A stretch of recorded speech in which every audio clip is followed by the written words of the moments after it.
Hello again. Welcome to Faith Night Friday. Hope everybody is having a good day, and we're just going to jump right into this, okay? So I did get one more book that I want to share with you guys, but let me, get into, I think we're on 1 Samuel chapter 26. So we're going to go right into that, and I'm going to circle it so I can know that we already read it. So 25, and we're going to be on 26. Okay, so right now, again, if you want to backtrack and find out, what the whole book of 1 Samuel is about, just, go back to where you might have to go through a lot of videos, but where it says Faith Night Friday and where I started from, and it just talks about everything from Eli, Samuel when he was little, and the climbing to how David is to become king. So right now, the one who is a king of Israel is a Saul. So that's where we're at right now. So I'm just going to jump into it, and I'm just going to kind of narrate and try to read through it, okay? And again, I cannot see, I don't know why, I can't see if my battery is charged. I know I charged it, but I used to be able to see it. Now I can't see it. I don't know why. So I'm just going to keep a time on the clock, and we'll go that way. And hopefully you guys won't shut off on me. Okay. So we're at where it says David spares Saul's life again. So we are at that point where Saul was always trying to find a way to get rid of David. And the whole reason for that was because he was plain down, he was just jealous of David. He just didn't want him to override everything that he was doing. Although he wasn't really a great king, he just was going through the motions of being a king. Like, he didn't ask for it. He wasn't running, like you're running to become president. He wasn't into that. He was just, sure, you want me to be king? Sure, why not? And he just took it from there and just did whatever he wanted, But it's not like he was tricked into it or anything like that. It's just that the people wanted a king, and the best one for the job, the Lord thought would be, Saul. Even though Samuel was like, we don't know who to get, but okay, God chose you, so you're it, just to appease the people, because the people were like ranting that they wanted a government, a king, just like everybody else. But again, as time grew on, and people were seeing how Saul was really like, the people weren't really, like, yeah, you ain't doing such a great job after all, So them wanted a king, and then what they got wasn't really like a great thing after all, So now they're like, they want somebody new, they want somebody different. So when they started seeing that David was becoming to the place where he was helping Saul, to go against the Philistines in that back then, and he was able to knock down the giant, and he did it with a slingshot, and he was like, there's no way you're going to be able to kill this guy, not with a slingshot, and he was kind of like almost like being made fun of, but he actually did it. He really brought that guy down with a slingshot. So, and then everybody was boasting about what David did, and then even when David was under his military, or under his soldiers and everything, or troops, if you want to call it that, David did a lot. He slew a whole lot of men, the people were like, yay, yay, yay, David's great, and he did this, and Saul didn't even do that much. He did only this, So it was kind of like getting on him, like getting on his nerves that everybody thought that David was more greater than him, which he probably was back in that day. So then Saul wanted to get rid of David, even tried to kill his own son because his son was on the side of David, and he's like, oh, sure, you're supposed to be on my side. You're supposed to be helping me get rid of this guy, and here you are, you're on his side. And so he even wanted to kill his own son. Like, holy cow. So his name was Jonathan as well, and what he did, he ended up helping David escape from Saul trying to kill him. So, and then he did at one point he had a chance to kill Saul, but he didn't do it. And now here comes, because Saul was always trying to go after him to kill him. And then when he did almost kill him, David took back, no, I'm not going to do this. This is wrong. I'm not going to be like everybody else. I'm not doing this. And he let Saul live. And then Saul was like at the point where he had tears of crocodiles, like, oh, I didn't mean it. I'm so sorry. I didn't mean to be so cruel, whatever. Please forgive me. But then after all that was said and done, he still was trying to go after David and kill him again. Like, what the heck? Like, the guy didn't learn his lesson the first time. Like, what? So anyway, we're at this point now that Saul again is still trying to go after David, and David's like, what the heck? Like, what? I haven't done anything to you. Why are you still coming after me? Why do you still, like you're dead set on, wanting to get rid of me? Well, because Saul knew that he was the next in line to become king. He knew it. Like, he just knew it. And again, he was just mad. He was just jealous about it. So we're at this point now where it happens again, where David spares Saul's life again. So it starts out with, some men from Ziph came to Saul at Gibeah and told him that David was hiding on Mount, I cannot pronounce these words yet. I'm trying, guys. Hakilia, at the edge of the Judean wilderness. Saul went at once with 3,000 of the best soldiers in Israel to the wilderness of Ziph to look for David, and camped by the road on Mount Hakilia.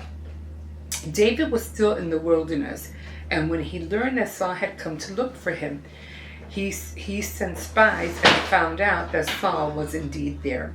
He went at once and located the exact place where Saul and Abner, the son of Ner, commander of Saul's army, slept. Saul slept inside the camp, and his men camped around him. Then David asked Ahimelech the Hittite and Abishai, the brother of Joab. Their mother was Syria. Which of you two will go to Saul's camp with me? I will, Abishai answered. Abishai. So that night, David and Abishai, I don't know, entered Saul's camp and found Saul sleeping in the center of the camp with his spear stuck in the ground near his head. Abner and the troops were sleeping around him. Abishai said to David, God has put your enemy in your power tonight. Now let me plunge his own spear through him and pin him to the ground with just one blow. I won't have to strike twice. But David said, you must not harm him. The Lord will certainly punish whoever harms his chosen king. By the living Lord, David continued, I know that the Lord himself will kill Saul, either when his time comes to die or natural death, or when he dies in battle. The Lord forbid that I should try to harm the one whom the Lord has made king. Let's take his spear and his water jar and go. So David took the spear and the water jug from right beside Saul's head And he had Abishai left. No one saw it or knew what had happened or even woke up. They were all sound asleep because the Lord has sent a heavy sleep on them all. Then David crossed over to the other side of the valley to the top of the hill, a safe distance away, and shouted to Saul's troops and to Abner, Abner, can you hear me? Who is that shouting and waking up the king? Abner asked. David answered, Abner, aren't you the greatest man in Israel? So why aren't you protecting your master, the king? Just now someone entered the camp to kill your master. You failed in your duty, Abner. I swear by the living Lord that all of you deserve to die because you have not protected your master, whom the Lord made king. Look, where is the king's spear? Where is the water jar that was right by his head? Saul recognized David's voice and asked, David, is that you, my son? Yes, your majesty, David answered, and he added, Why, sir, are you still pursuing me, your servant? What have I done? What crime have I committed, your majesty? Listen to what I have to say. If it is the Lord who has turned you against me, an offering to him will make him change his mind. But if men have done it, may the Lord's curse fall on them, for they have driven me out from the Lord's land to a country where I can only worship foreign gods. Don't let me be killed on foreign soil, away from the Lord. Why should the king of Israel come to kill a flea like me? Why should he hunt me down like a wild bird? Saul answered, I have done wrong. Come back, David, my son. I will never harm you again, because you have spared my life tonight. I have been a fool. I have done a terrible thing. David replied, Here is your spear, your majesty. Let one of your men come over and get it. The Lord rewards those who are faithful and righteous. Today he put you in power, but I did not harm you, whom the Lord made king. Just as I have spared your life today, may the Lord do the same to me and free me from all troubles. Saul said to David, God bless you, my son. You will succeed in everything you do. So David went on his way, and Saul returned home. So that was funny because, well, not funny, but it was amazing how Saul right away, he knew, he recognized David's voice, and he said, David, is that you, my son? And yeah, and then he goes, yes, your majesty. And through all of this, he's like, he's still letting Saul know that I haven't done anything to you, so why are you still coming after me? Like, what have I done for you to, like, hate me so much and want me dead? Like, what? And he's like, yeah, you're right, I've been wrong, and again, he knew that David was going to be next in line to be king. So when Saul answered, he goes, yeah, I have done wrong. Come back, David, my son, I will never harm you again. So finally, he like gave in and said, he spared my life again. He could have killed them once before, and he could have killed them that night. But, and then he got mad at his, the concern.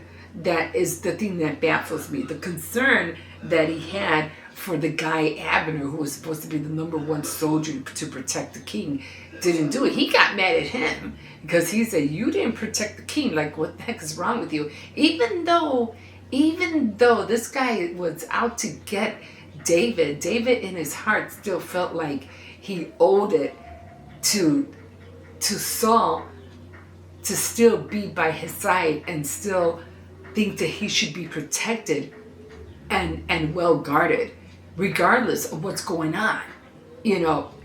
Regardless of what's happening to him, he still felt like these guys should have done their duty.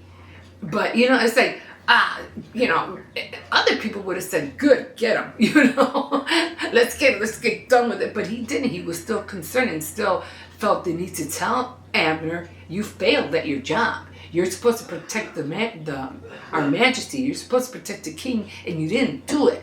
I would have been like, but he was, guarded on his behalf, even though he wasn't the one to protect it. It was the other guy's job, and he failed. He got mad at them. So that was right there. That was very, very interesting. Okay, so we are going to go on 27, but let's see what the commentary for 26 has to say. So Saul's tearful words did not mean much, for he continued to pursue David. Again, remember the crocodile tears before? So he was like, no, I didn't mean it, blah, blah, blah, yeah. But he continued to pursue David anyway. In his mercy, God gave Saul another opportunity to repent. But the king's heart was too hard. Even while he slept, Saul kept his spear next to him to remind everybody that he was king. David took the spear from him, a significant action. Abishai, David's nephew, was a brave man, but brave men are not always wise, he said. You missed your first opportunity, so don't miss this one. In other words, he was telling David, get him this time, get him. But David knew that that's God's hand, not his own, would have to strike Saul. So it was like, it's God's responsibility. It's not my job to judge. David's speech was designed to make Saul examine his heart. Was Saul chasing David because God told him to do so, or because he believed the lies his flattering officers told about David? Twice before, Saul had said, I have sinned. But his words were not sincere. Then or on this occasion, he was corrected when he called himself a fool. He was a fool in the way he treated Jonathan, David, Samuel, his army, his nation, and his God. He lived like a fool, and he died like a fool. So King Saul is not the only one who made this confession. Pharaoh said it, and so did Balaam, David, Judah, and the prodigal son. Which of these men do you think were really sincere? I don't know. Maybe David? I have to believe that it was David who was the one. If they went through the same thing and said it the same way, I have sinned, I think the one who was really sincere was David.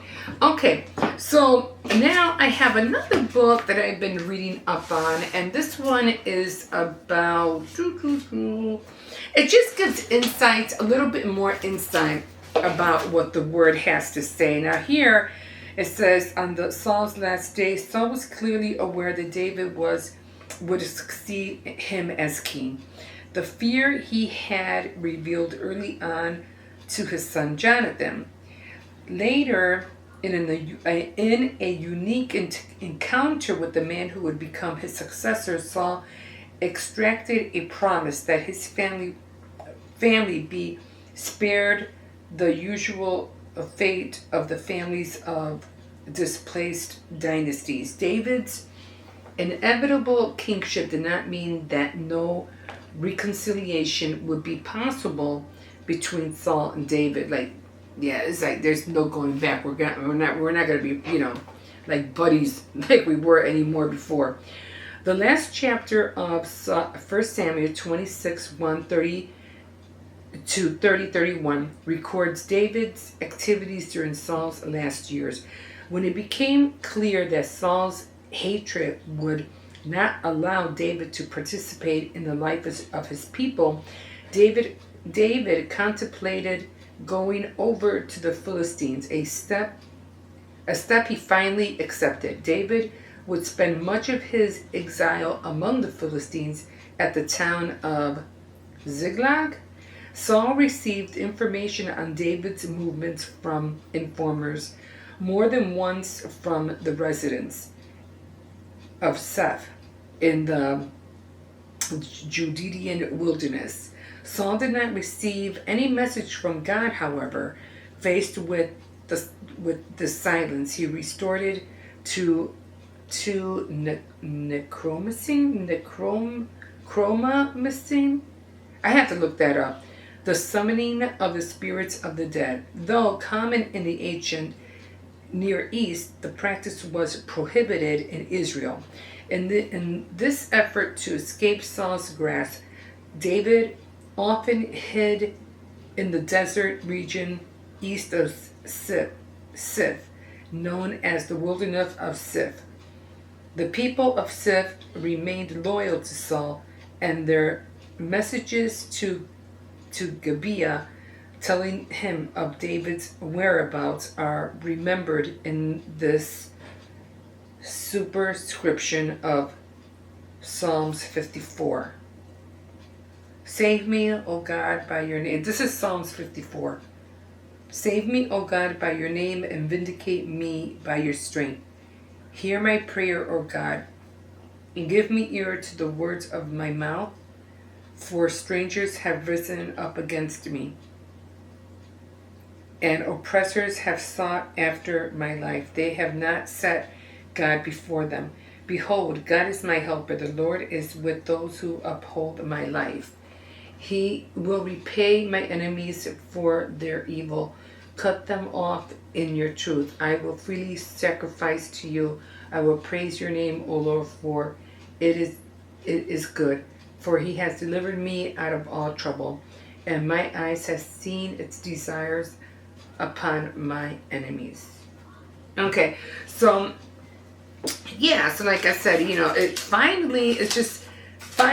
Saul finally gave in and said, okay, I give up. You tries to kill me, and you didn't do it. Obviously, you're a man of honor. You're a man of God's word. So finally, he just stopped and left David alone.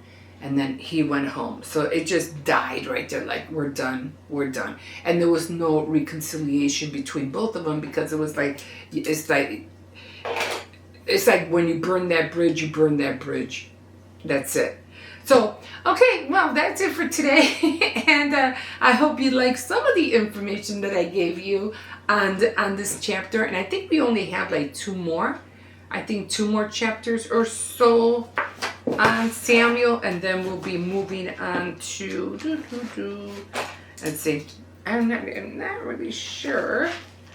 Hold on.